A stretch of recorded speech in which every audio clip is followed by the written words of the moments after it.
My name is Rick Hirschberger. I'm a vascular surgeon in Sarasota, Florida.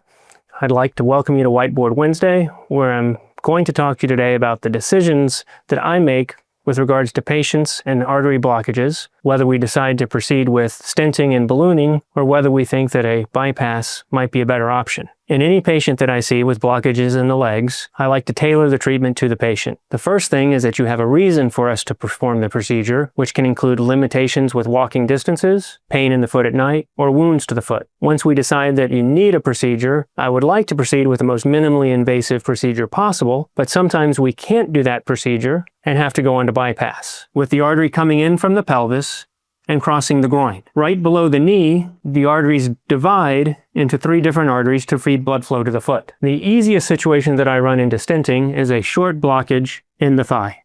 The key to treating this blockage is to get a wire to go all the way through and out the blockage. That way, over this wire, which typically comes from the other groin and down, we put a balloon in this area, open up the balloon, treat the blockage, and then sometimes reinforce that balloon opening of the artery with a stent. Sometimes blockages are very extensive where we can't get the wire all the way through the blockage. In those cases, we may be able to do a bypass to help bring better blood flow.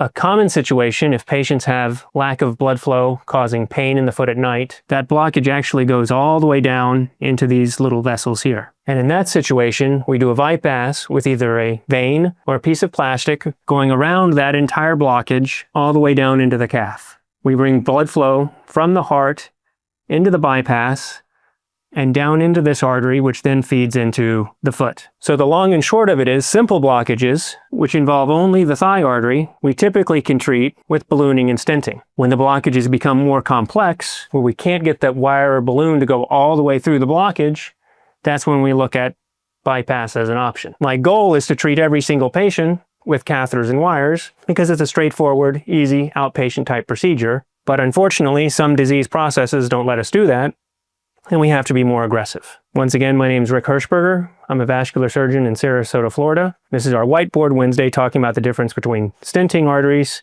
and bypassing arteries. Any questions or comments, feel free to leave them below.